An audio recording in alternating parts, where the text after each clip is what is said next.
que explota. Mi texto es político, de un contexto político creado por decisiones políticas. Significa que si mi rap político no es porque crean políticos, es porque tengo mi propia opinión y visión crítica. Hola, los saludamos a todas, a todos y a todes en este programa grabado en Frankfurt, Alemania. Hola, Silvia. Hola Alejandro, mi nombre es Silvia y también le damos la bienvenida a este espacio informativo y de análisis sobre la realidad política desde la comunidad para la comunidad. Así es, Silvia, nosotros queremos hacer llegar a la audiencia informes sobre la política local y europea para motivar una participación activa y promover un mejor ejercicio de nuestros derechos. En nuestro canal pueden ver los programas anteriores donde hemos hablado, entre otras cosas, sobre el resultado electoral de las elecciones locales en Frankfurt, sobre la situación de la vivienda, sobre la geopolítica de las vacunas, la realidad sindical, el mercado laboral en Alemania. Como pueden ver, un grueso de programas que hemos hecho bastante grande.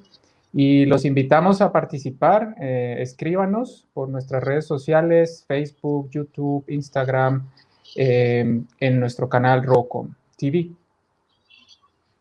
Bueno, el día de hoy vamos a tratar un tema de mucha actualidad en el mundo y, por supuesto, de mucha sensibilidad en Alemania. Estamos hablando de la discriminación y, en especial, la discriminación racial.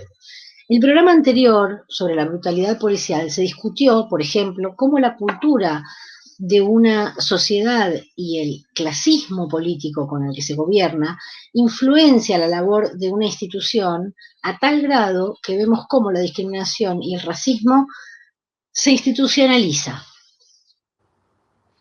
Así es, Silvia. En esta oportunidad contaremos entonces, como es usual, con la bien informada columna de nuestra cientista política Javiera Moya, quien nos dará un referente de cómo ve ella la situación del racismo en Alemania, y también contaremos con una participación especial de Betania Ramos Schroeder. Ella es cientista social y activista de derechos humanos, quien nos hablará sobre la discusión actual sobre el racismo en la sociedad occidental y, pues, por supuesto, aquí en Alemania. Y por supuesto el racismo no es un problema exclusivo alemán, pero es importante visibilizar los focos de racismo inadvertidos, negados, en la mayoría de la ciudadanía que vive aquí, incluyendo por supuesto la población migrante. La falta de políticas por parte del Estado para contrarrestar o disminuir el impacto de esta discriminación es tal vez lo más problemático a visibilizar y a resaltar. Sí, tal vez la cara del racismo más difícil de enfrentar es aquel que es ampliamente aceptado y normalizado por la sociedad. Está tan acuñado en la sociedad que incluso han tenido que inventarse nuevos términos para explicar un poco mejor de lo que se está hablando, ¿no? Por ejemplo, la aparofobia es un término nuevo de la filósofa, bueno, no es tan nuevo, ¿no? De la filósofa valenciana Adela Cortina, que nos hace la reflexión que no es que haya un rechazo natural al extranjero, sino a la pobreza, ¿no? Y pues naturalmente al pobre extranjero principalmente. Entonces, Silvia, ¿qué te parece si vamos a escuchar de una vez la columna de Javiera? Me parece perfecto.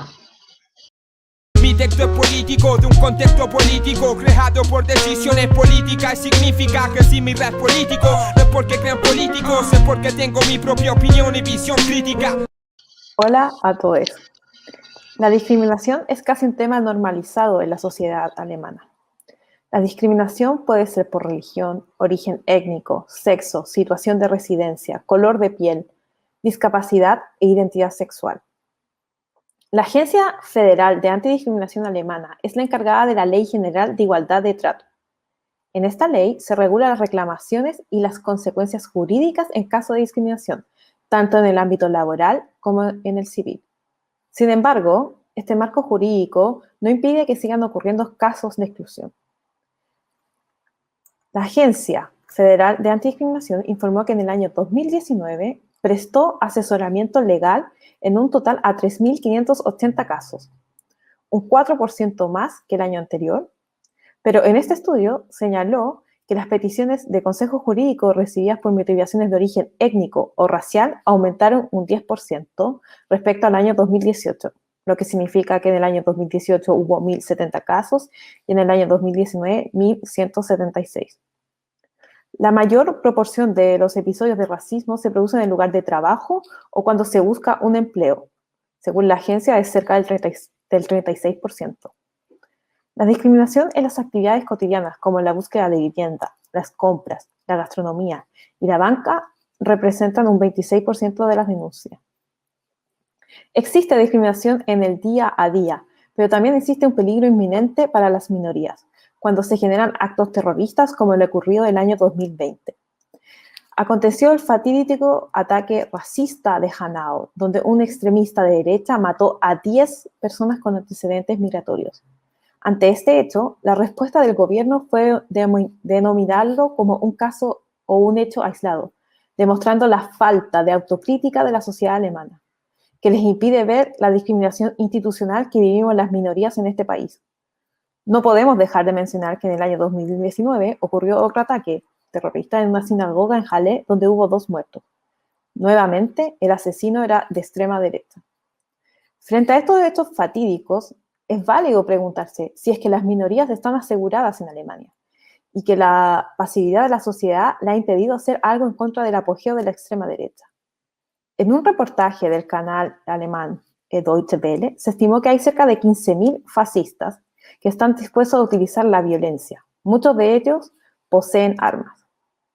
La extrema derecha representa una amenaza para la sociedad, pero poco se hace para frenar su avance, siendo aún más problemático cuando las policías tienen en sus fuerzas personas con pensamiento extremista. Lamentablemente, no es un hecho aislado. El mes pasado, en la Policía de Fuerzas Especiales de Hessen se destituyeron a 18 uniformados que estaban ligados a grupos de ultraderechistas que compartían propaganda neonazi.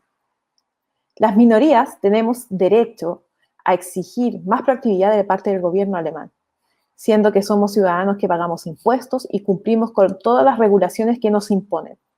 ¿A quién podemos recurrir cuando nos sentimos intimidados por la extrema derecha si la policía no nos puede asegurar un trato justo? Tampoco tenemos la certeza de que vamos a recibir un trato no sesgado de parte de la justicia, debido a la discriminación institucional que existe en este país. Muchas gracias. Mi texto es político, de un contexto político creado por decisiones políticas. Significa que si mi rap es político, no es porque crean políticos, es porque tengo mi propia opinión y visión crítica. Muchas gracias, Javiera, por esa columna. Yo concuerdo especialmente ahora, hace unos días, tuvimos también un caso pues muy sonado en los medios de comunicación por lo terrible, ¿no? Este asesinato que sucedió en Würzburg, muy cerca de aquí de Frankfurt. Fue perpetrado por un ciudadano creo que es de nacionalidad etíope, ¿sí? Sí. Justamente ahora en Etiopía hay también bueno, no de ahora, pero desde hace muchos años, algo así como una guerra civil. Y bueno, entonces pues podemos ver que hay un manejo mediático de este tipo de hechos, ¿no? En donde se hace un perfilado de quién es el perpetrador de estos asesinatos y siempre se trata de mostrar de que que se da este tipo de hechos porque ha habido una política muy laxa con la migración en Alemania, ¿no? Y la gente como que empieza a tomar, sobre todo en un año electoral en el que estamos aquí en Alemania, la gente empieza a tomar como también un poco de una posición un poco en contra de esto, ¿no? Que ya de por sí, como tú bien lo nombras en tu columna, no hay como una posición muy clara del gobierno de tomar la importancia que debe de tener este tema. Y entonces se deja como a la opinión pública a ver para dónde va, ¿no? Como en qué momento de la opinión pública dice, no queremos más migrantes, o sí, es como, de acuerdo a lo que diga la opinión pública, entonces así sí actúa el gobierno, y eso es, a mi modo de ver, es muy, muy peligroso, ¿no? Yo lo encuentro muy peligroso y por eso lo recalqué en la columna, porque ¿qué hacemos? Yo creo que el caso de Hanao es un hito, donde el gobierno dijo, fue un caso aislado. La discriminación sistemática que vivimos las minorías no es un hecho aislado. Parte en el sistema educativo, en la búsqueda del trabajo, como comenté en la cifra, donde existe la mayor discriminación es al momento de buscar trabajo. Y nosotros vivimos en Hessen, que es la región que tiene más inmigrantes dentro de Alemania. Entonces, nosotros como región deberíamos ser el protagonista de políticas antidiscriminatorias o antirraciales. Pero aquí, en Hessen, hay problemas. A mí me gustaría aclarar o agregar a lo que comentan, que aquí en Darmstadt, por ejemplo, cuando fue este caso de Hanau, se hicieron afiches y se colgaron en todas las calles como para decir, bueno, se asesinó a estas personas, y ponían los nombres, ¿no? Y unas pocas semanas después hubo un muchacho que se encargó de sacar fotografías de cómo esos carteles habían sido vandalizados, o sea, cómo había habido una reacción muy negativa, todo lo contrario de empatía y de solidaridad frente a esas víctimas, sino como, bueno, sí, tachemos a esta gente de acá, ¿no? Eso es lo que decían un poco las vandalizaciones de los carteles. Ahora, me parece que el problema está en el análisis de la situación. Creo que en este caso fue, claro, como tú dijiste, Javiera, un ataque a personas con antecedentes migratorios,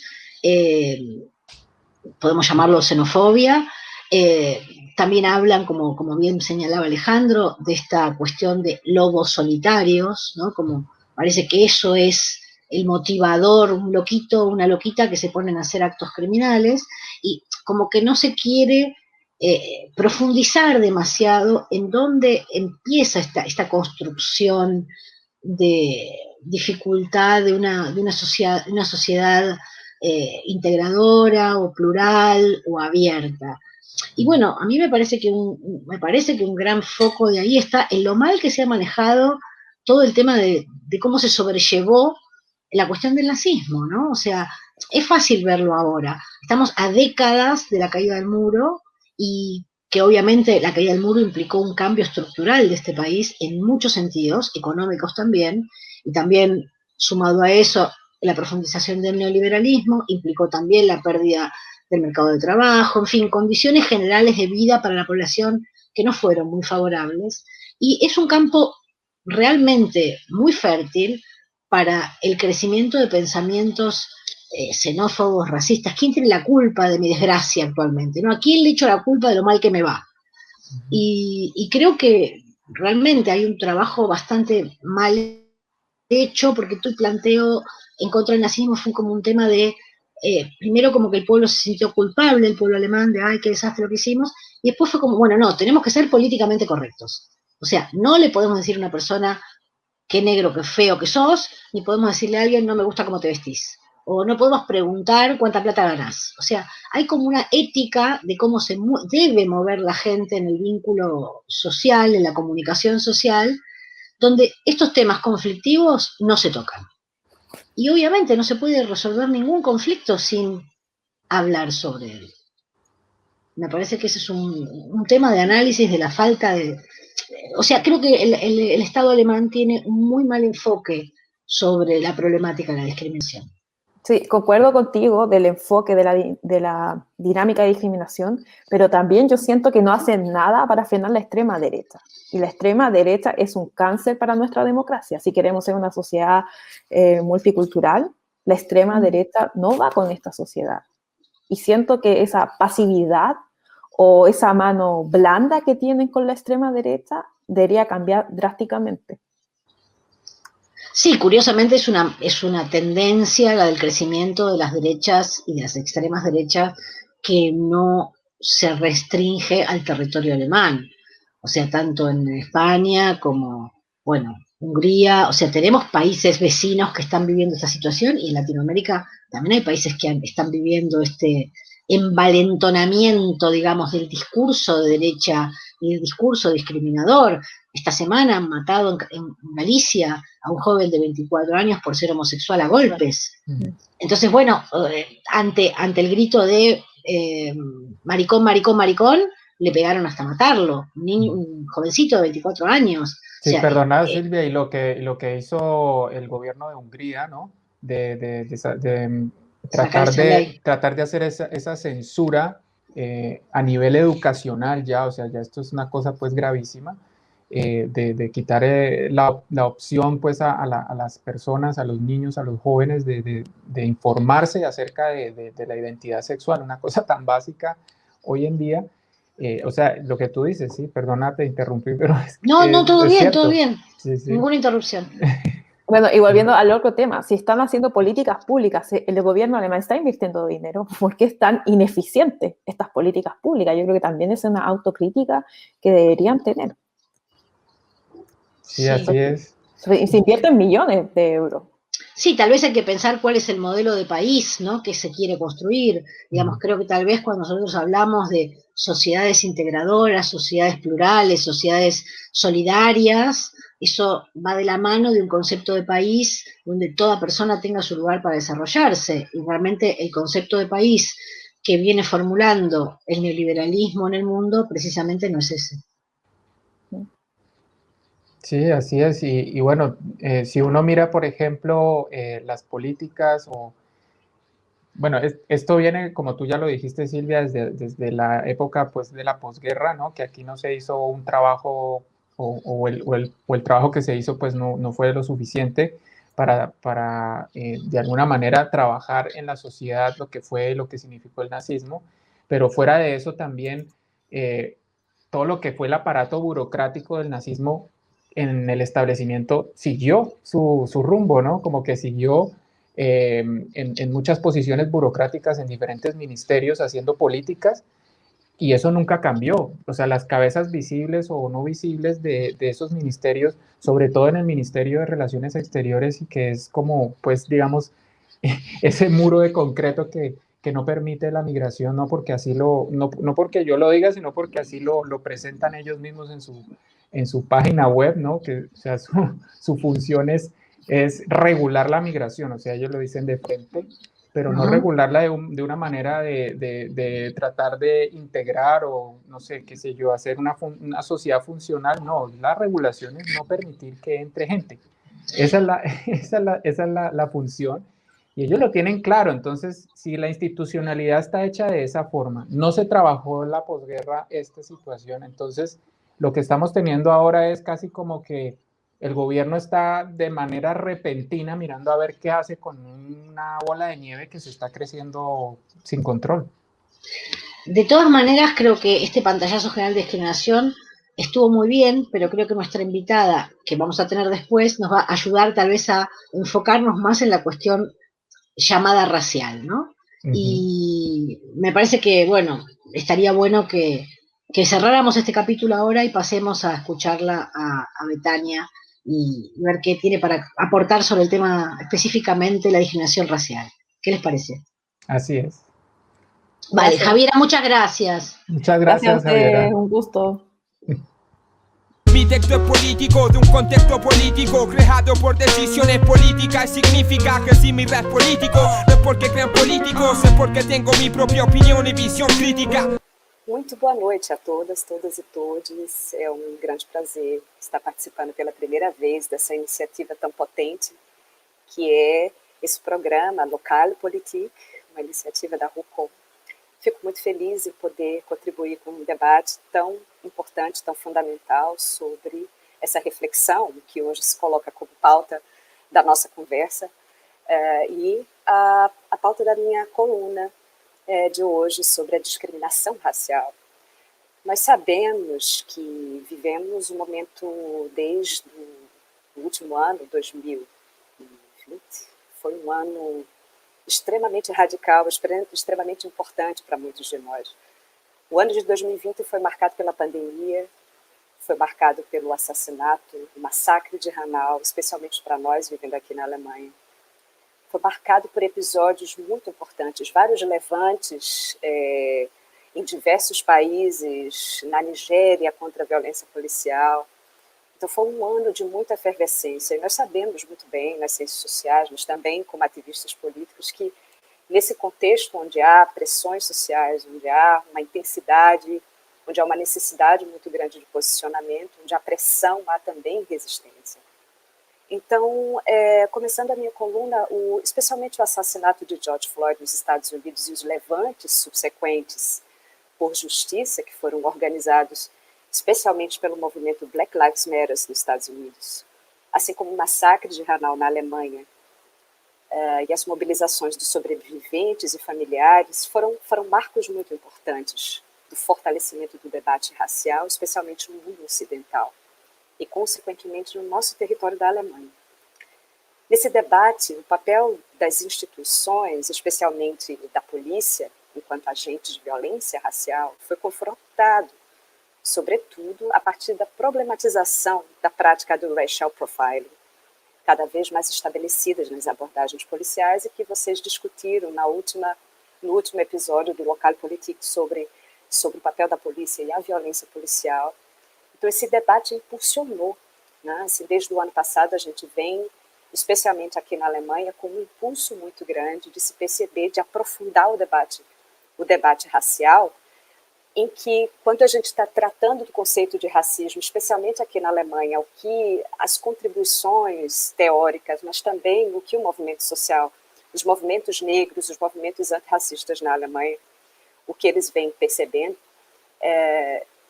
foi possível ir um pouco mais além de se analisar o debate racial para além do racismo cotidiano e entender as dimensões do que, como o racismo nessa sociedade, ele também está alavancado. Foi muito importante, eu acredito que esse passo, especialmente do ano passado para cá, foi muito importante que a narrativa em torno do debate racial na Alemanha, mas especialmente também nos debates internacionais, ela tenha dado esse salto qualitativo. Nós sabemos muito bem que, quando se trata dos debates raciais, a gente tem várias teorias, as teorias críticas raciais, as teorias das relações étnico-raciais. A gente tem os discursos, as narrativas dos movimentos negros, como se classificam o debate racial. E eu acredito que, do ano, especialmente aqui no nosso território da Alemanha, foi muito importante dar esse salto qualitativo a entender do que se trata discutir o racismo. Porque se discutir racismo nessa sociedade, se faz necessário também aprofundar onde essa sociedade se encontra, como é que ela reproduz racismo, né? Os meus colegas, vocês no debate agora anterior, vocês discutiram, acho que o Alejandro trouxe uma questão muito importante, muito fundamental. A gente percebe também, por um lado, houve essa efervescência na imprensa sobre o debate racial na Alemanha, por outro lado, a gente vive numa sociedade onde as questões raciais dessa sociedade, ou as questões raciais desse continente europeu, elas não foram trabalhadas devidamente. Porque as questões raciais que dizem respeito a esse continente, elas estão intrinsecamente ligadas a um passado que está interligado. Nós temos as construções das teorias raciais, nós temos os surgimentos das teorias raciais que nascem nesse continente, que nascem pós-colonização, que se estabelecem como narrativa de poder sobre diferentes corpos, né, sobre a institucionalização do poder sobre os nossos corpos. As teorias pós-coloniais, né, nos dão esse entendimento da apropriação dos nossos corpos, partindo do poder, não só o poder do capital, mas aí a gente vem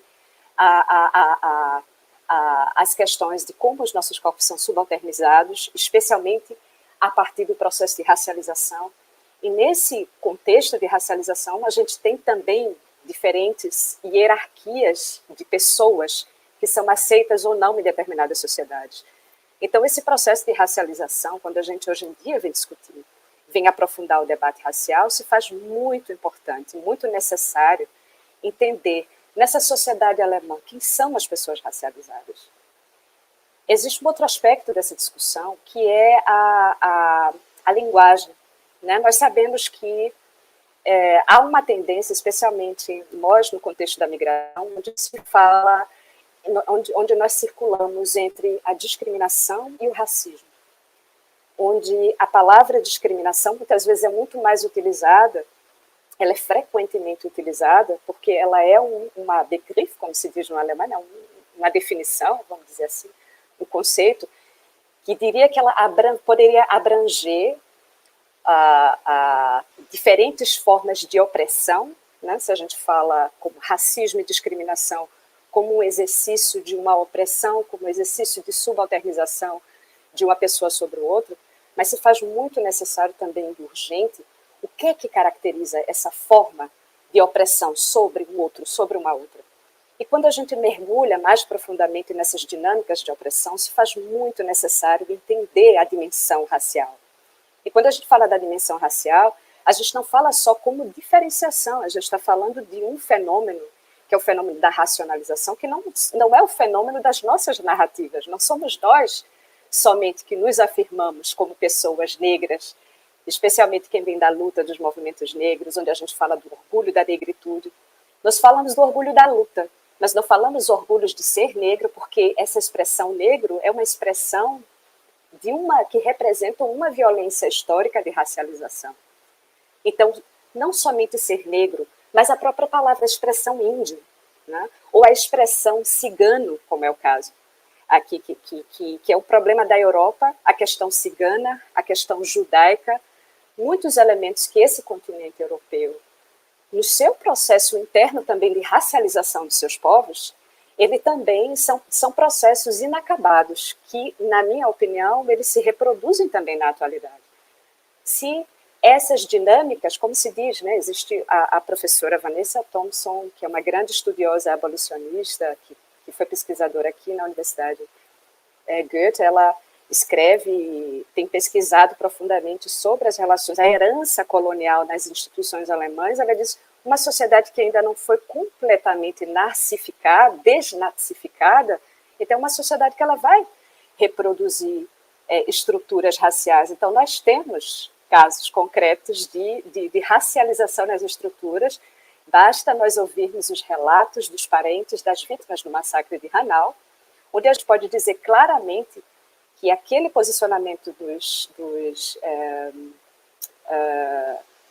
do atendimento, a forma como os corpos foram tratados, a forma como essas pessoas foram atendidas nas suas reivindicações, pela dignidade, para que eles pudessem dignamente sepultar seus corpos. Existe todo um processo de racialização desses corpos já massacrados por uma violência racial, pela extrema-direita, né, por um extremista de extrema-direita, e ainda uma segunda racialização, uma segunda violência simbólica no trato desses corpos racializados institucionalmente. Então, eu acredito que, nesse sentido, vendo esse cenário, foi muito importante ver o protagonismo dos movimentos negros alemães e, respectivamente, ativistas que foram determinantes ao trazer a história dos mais de 30 anos das lutas pela visibilidade da história negra da Alemanha, né?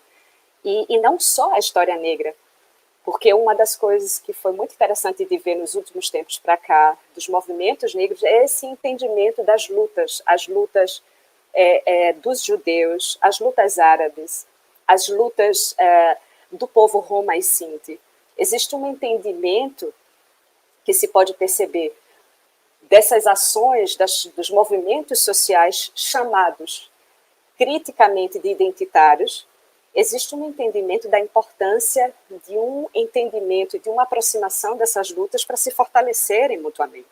E, nesse sentido, foi muito importante de perceber como foi importante a presença dessas pessoas, dessa visibilidade que foi dada a pessoas individuais, homens e mulheres negras, né, nesses espaços, especialmente do ano passado para cá, com essa polarização que aconteceu e a internacionalização das lutas antirracistas. Por outro lado, vendo todo esse cenário, então eu trago a discussão um pouco mais para o nosso lugar em migrantes racializados, né? A diáspora afrodescendente, falo de nós, partindo da minha experiência concreta, se encontram nas redes sociais, nas manifestações, a construção ativa de um território de pertencimento, mas também de criar um debate racial. a partir de suas próprias narrativas, em conexão direta com seus países de origem. É muito típico nosso, enquanto diáspora, né? O próprio conceito de diáspora diz isso. Nós procuramos formas de nos conectarmos e muitas vezes, entretanto, a isolação das nossas mobilizações, muitas vezes não encontra nesses nossos territórios onde nós nos encontramos, uma terra fértil e uma empatia para uma mobilização maior das nossas lutas, né? E eu falo isso por experiência própria de como pessoa vinda dos movimentos sociais, dos movimentos de direitos humanos, como encontrar terra fértil da luta antirracista, que eu trago também do Brasil, em conexão com esse território aqui de onde eu vivo. E muitas vezes falo claramente num dos momentos que foram muito importantes das manifestações do ano passado, porque enquanto estávamos gritando Black Lives Matter, as vidas negras importam, eu me via em volta ao drama da realidade da violência policial do meu país de origem. Então era muito desafiador para mim não ver um dos países que mais mata no mundo, enquanto nós nós lutávamos com essa violência brutal que foi o assassinato de George Floyd, que nos marcou, porque, especialmente pelo fato de ter sido assistida, nós vimos praticamente ao vivo, né, pelas redes sociais, esse assassinato brutal, de uma forma brutal, e foi transmitido mundialmente. Esse é o peso também desse assassinato. Mas, por outro lado, eu, como diáspora e vinda do Brasil, também me questionava onde está o lugar desses corpos, esses corpos que nós, há uma semana antes do assassinato de George Floyd, nós estávamos reivindicando no Brasil, né, que era o menino João Pedro, que tinha sido assassinado também numa das favelas no Rio de Janeiro. Rio de Janeiro, que é uma das cidades mais violentas do mundo, que num período de 3 meses, não são indicadores, tem praticamente o mesmo número de mortes que um ano inteiro nos Estados Unidos. Então, essa naturalização da violência em corpos negros era um desafio bastante grande de ser visto. Então, para encerrar, eu tinha colocado uma questão, e aí coloco essa questão, desse contexto de efervescência e de amadurecimento das lutas antirracistas no mundo. Como esses territórios de lutas podem se entrecruzar? Como eu, como migrante, aqui, com o meu corpo, que sofre também discriminação, racismo, que também como agente de lutas, como agente de transformação, né, dessa luta que é aqui, essas lutas que eu trago do Brasil para cá, essas lutas que nós trazemos do Brasil para cá, nós partimos do princípio que as lutas contra o racismo estrutural estão baseadas na denúncia e superação das heranças coloniais e supremacistas raciais, e que elas estão enraizadas desde as instituições que regem a vida, as relações políticas e comerciais dos dias de hoje. Como construir uma narrativa comum para a luta contra o racismo, para que este seja uma construção internacionalizada de justiça social? Essa é a pergunta que eu deixo para a nossa conversa, nosso debate. Obrigada. Mi texto es político, de un contexto político creado por decisiones políticas. Significa que si mi rap es político, no es porque crean políticos, es porque tengo mi propia opinión y visión crítica. Bueno, Betania, nos has dejado un paneo muy profundo, marcando muchos temas, poniendo el acento en muchas cuestiones muy importantes. Yo, bueno, obviamente te has centrado en muchos temas casi teóricos, pero simplemente mientras ibas comentando toda la construcción del movimiento de lucha, vamos a llamarlo así, todo el tiempo yo pensaba en cómo se construyó el movimiento feminista, que en un primer momento negó las identidades raciales, negó las identidades sexuales, y queríamos como homogeneizar en el concepto mujeres, ¿no? Una necesidad de identidad o de igualdad.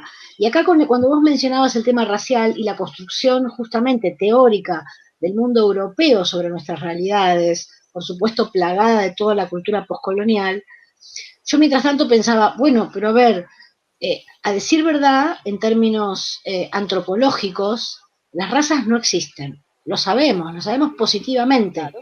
Sin embargo, se discute muy poco sobre esta palabra. ¿Qué implica esa palabra? Y inclusive la apreciación sobre cuál es mi grado de apertura para una relación no racista también es conflictiva. O sea, a todas las personas nos cuesta mucho reconocer nuestras propias limitaciones o nuestros propios prejuicios, y creo que es imposible que alguien diga yo no tengo ningún prejuicio, pero me parece que ahí también es todo muy subjetivo. O sea, yo por primera vez me sentí que no era blanca cuando empecé a vivir en Alemania. Yo antes siempre pensé que era una persona blanca, acá me enteré que no.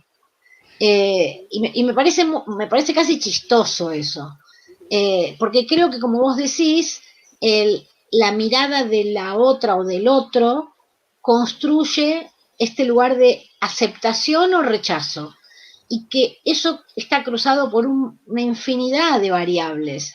Tu nivel social, tu nivel cultural, tu capacidad de lenguaje, tu capacidad de comprensión, de trabajo, de, no sé, tu etapa generacional, un montón de cuestiones, ¿no?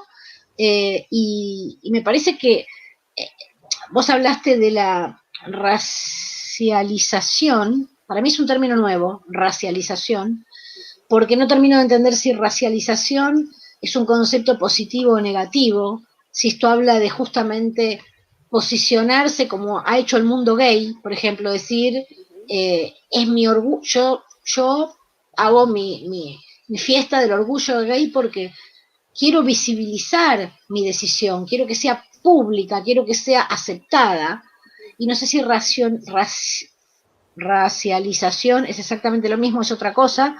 Eso para mí sería una pregunta. Y la otra pregunta sería, ¿es necesario pensar que es posible construir un discurso común? Porque, no sé, me parece que está muy claro, ¿no?, que hay quienes no tienen ganas de que se suba más gente al bote, sea el color que sea. Muito interessante, Silvia. Obrigada pela reflexão. Especialmente sobre a questão do termo da racialização, né? Se a gente tem usado bastante nos últimos tempos, especialmente, eu acredito que os estudos pós-coloniais, mas também, especialmente, o movimento da decolonialidade tem tratado dessa desmistificação ou a construção social da raça, né? Como você falou, a gente sabe antropologicamente, cientificamente, não há quando a gente fala de raça, e essa é uma questão que sempre é muito emocional, especialmente, não só em diferentes sociedades. Eu venho da sociedade brasileira, e que praticamente foi fundada pelo mito da chamada democracia racial. Nós nascemos com a ideia de que todos somos brasileiros. Existe um grande teórico, Gilberto Freire, que escreveu o livro Casagrande Senzala, onde ele fazia essa análise das relações entre a Casa Grande, que era a Casa dos Senhores, de engenho, e a senzala, que era um dos escravos, e que foram a partir de relações de cordialidade entre o negro e o branco, e que amenizou a crueldade da escravidão, vamos dizer assim, e o surgimento da raça brasileira, o surgimento desse mito da figura do brasileiro, que é a figura do mestiço. Então, o que acontece é que são gerações seguintes, e desde que as narrativas em torno dos impactos ou de uma nova história, né? De uma história partindo dos subalternos, vamos dizer assim, a partir da medida em que nós, subalternizados, ocupamos espaços de recontar a história, como no Brasil, nos últimos tempos, as políticas afirmativas de cotas raciais, né? Então, existe e o surgimento do movimento negro, especialmente nos anos 70, e que agora completou exatamente 40 anos de existência no movimento negro, isso vem fazendo com que exista uma outra forma de construir as narrativas raciais, outra forma de contar a nossa história. E a gente conta essa história das relações de raça, porque a racialização, ela é um processo de atribuir ao outro, isso antropologicamente, atribuir um outro uma denominação racial, uma característica que é própria da racialização. Vocês discutiram a semana passada como acontece o racial profiling da polícia? Atribui concretamente a indivíduos, como aconteceu no caso no depoimento de um dos familiares de um dos assassinatos, no caso de Hanau. Então, foi uma declaração de um pai que tinha sido colocado no Totenschein, indivíduo de origem sul,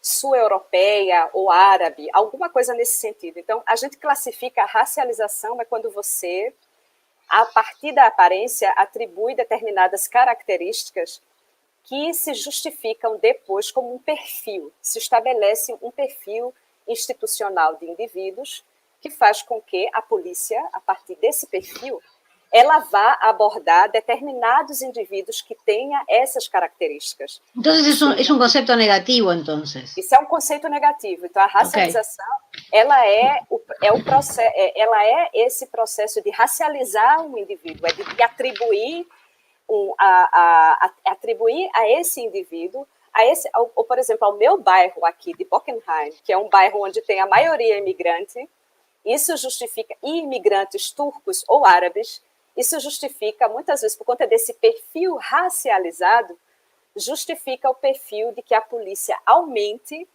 a presença de segurança, porque é um bairro potencial de criminalização, etc. Então, existem várias dinâmicas de racialização que não são só essas, isso no contexto urbano, no contexto institucional. Então, essas atribuições, essas dinâmicas de racialização, elas fazem com que nós tenhamos, vamos dizer, sejamos colocados em lugares onde é muito difícil de sair desses lugares, né? Então, são lugares que nós somos empurrados. São lugares que existem vários estudos, né? Por exemplo, eu fiz uma apresentação uma vez, a situação da população Roma e Sinti agora no contexto da pandemia, que é dramática, o chamado Zunderbock da pandemia. Existem vários estudos sobre a forma como as pessoas veem a população Roma e Sinti, porque dizem que muitas denúncias que estão lá no resultado saiu um relatório ano passado, ou esse ano, da Antidiskriminierungsstelle des Bundes, onde existem toda essa dinâmica de busca de aconselhamento por razões raciais, mas também a própria Associação Nacional do Povo Roma e Sinti fez várias denúncias sobre o aumento das agressões sobre a população. Então, existe uma situação, é um povo que é extremamente racializado, discriminado. Inclusive, eu tenho até um dado aqui de uma pesquisa que foi feita muito importante Deixa eu me ver só aqui essa pesquisa, porque a questão do anticiganismo, para mim, é uma das questões mais brutais do debate racial aqui na Alemanha, porque ela vem desde o período da Segunda Guerra Mundial, porque também o povo Roma e Sinti, ele foi encarcerado também, viveu em guetos, ¿no? El nazismo obviamente atacó a homosexuales, a gitanos, a enfermos, a discapacitados, o sea, no fue solamente una discriminación dirigida a las y los judíos. Tenemos que ir cerrando y me gustaría saber si Alejandro tiene alguna pregunta más para hacer. Bueno, cuando vuelva, pero no, ahora no lo tenemos. No, simplemente la pregunta para mí que quedó flotando es si es coherente que busquemos un discurso común. Ahí vuelve Alejandro. Alejandro, ¿tenés alguna pregunta? Sí, me sacó un momento la cámara. A mí me llama mucho la atención esto que tú preguntas al final, ¿no? ¿Cómo podemos nosotros, ya que existe esa dicotomía o nos quieren meter pues en ese discurso dicotómico de que somos o no somos, ¿no? ¿cómo hacemos para luchar contra esto y no caer en lo mismo, ¿no? Porque si empezamos a decir, no, es que si nosotros somos como empoderados migrantes, pues nunca vamos a salir de ese círculo vicioso. Lo veo yo así, ¿no? De alguna manera no vamos a tener, digamos, esa horizontalidad que existe, ¿no? O que puede haber en Europa, ¿no? Como el europeo viéndolo como una entidad, y pues que sabemos que no existe, pero nosotros venimos siendo como un nivel abajo y queremos que nos vean y que nos traten y que valgamos lo mismo, ¿no?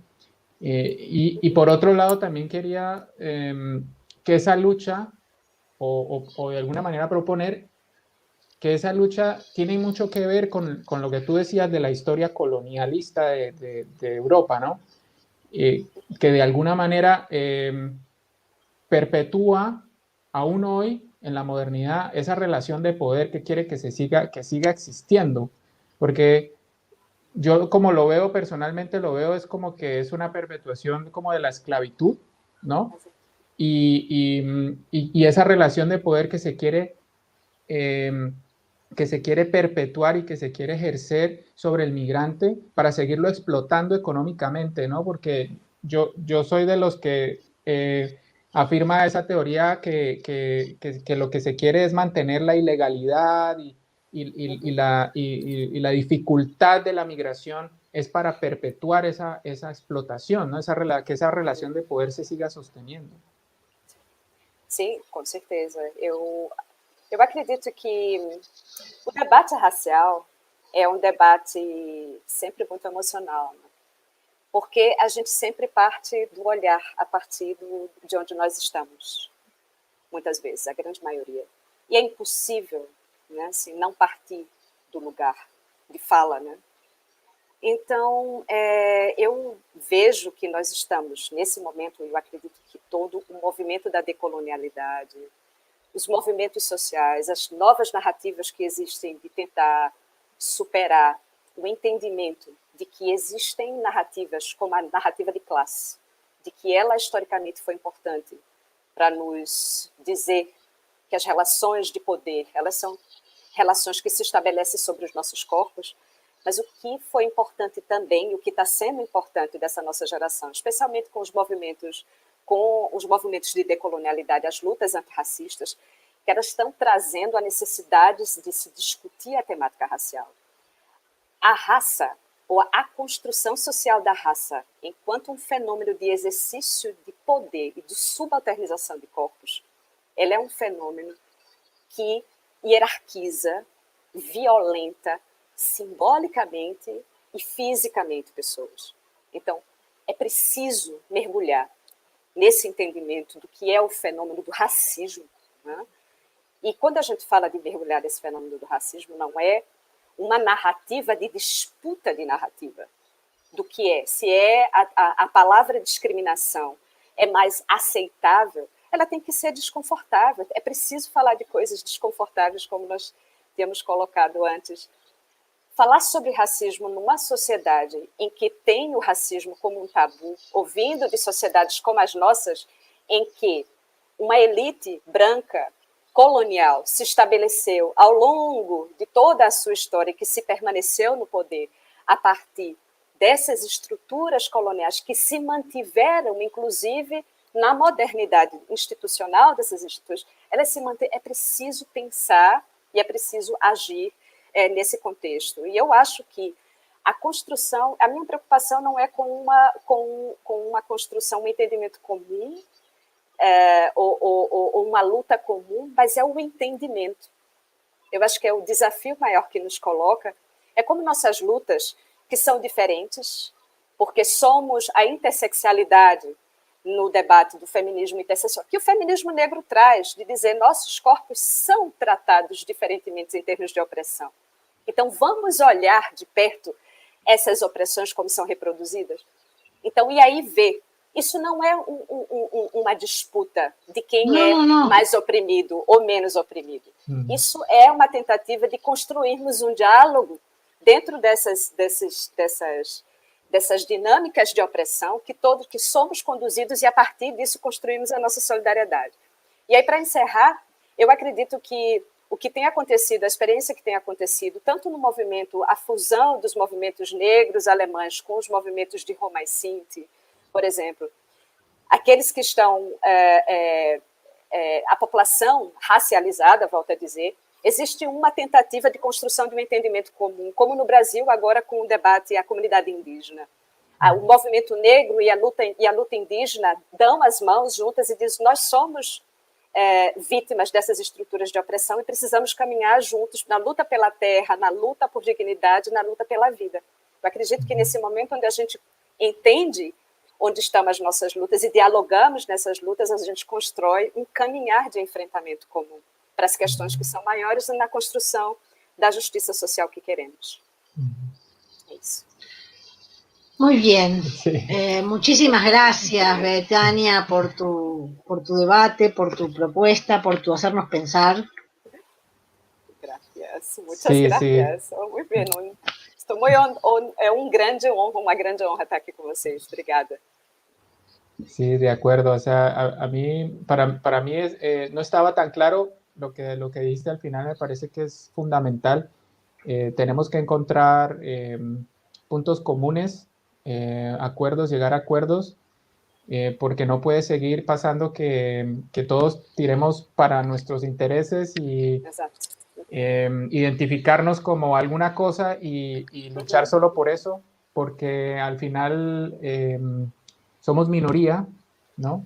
Y la discriminación va a quedar ahí, va a estar ahí, seamos lo que seamos. O sea, hay que llegar a acuerdos y me parece eso fundamental. Sí, o inclusive pensar que hay como una juxtaposición de distintos sistemas discriminatorios o opresores que operan paralelamente y combinadamente, ¿no? O sea, creo que el patriarcado tiene su mecanismo de intervención sobre las sociedades, que por supuesto impacta diferente en mujeres blancas, ricas y jóvenes, que viejas, negras y pobres, y lo mismo pasa, me parece, con el discurso, con esto que vos planteás, Betania. Me parece interesante articular, ¿no? O sea, hay que repensar también los conceptos y el decolonización, me parece que es un tema que nos va a atravesar por muchas décadas y que es fundamental tirar de ese violín para desarmar muchas desigualdades.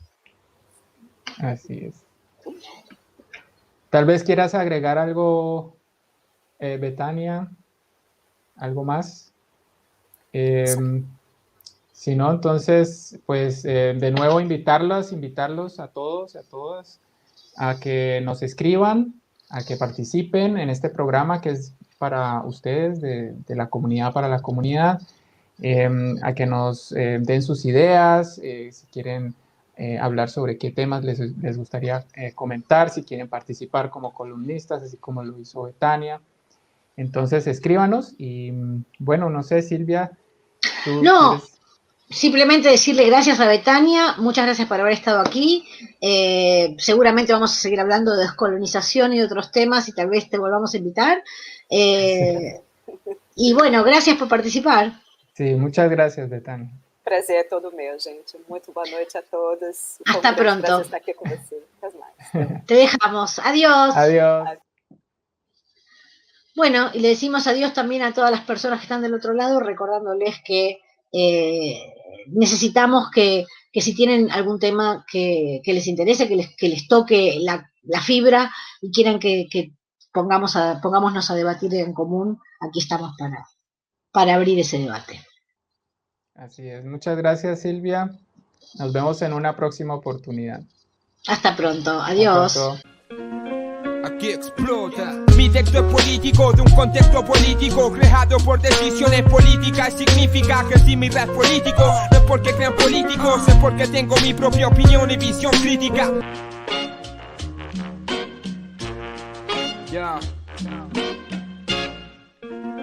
Aquí explota.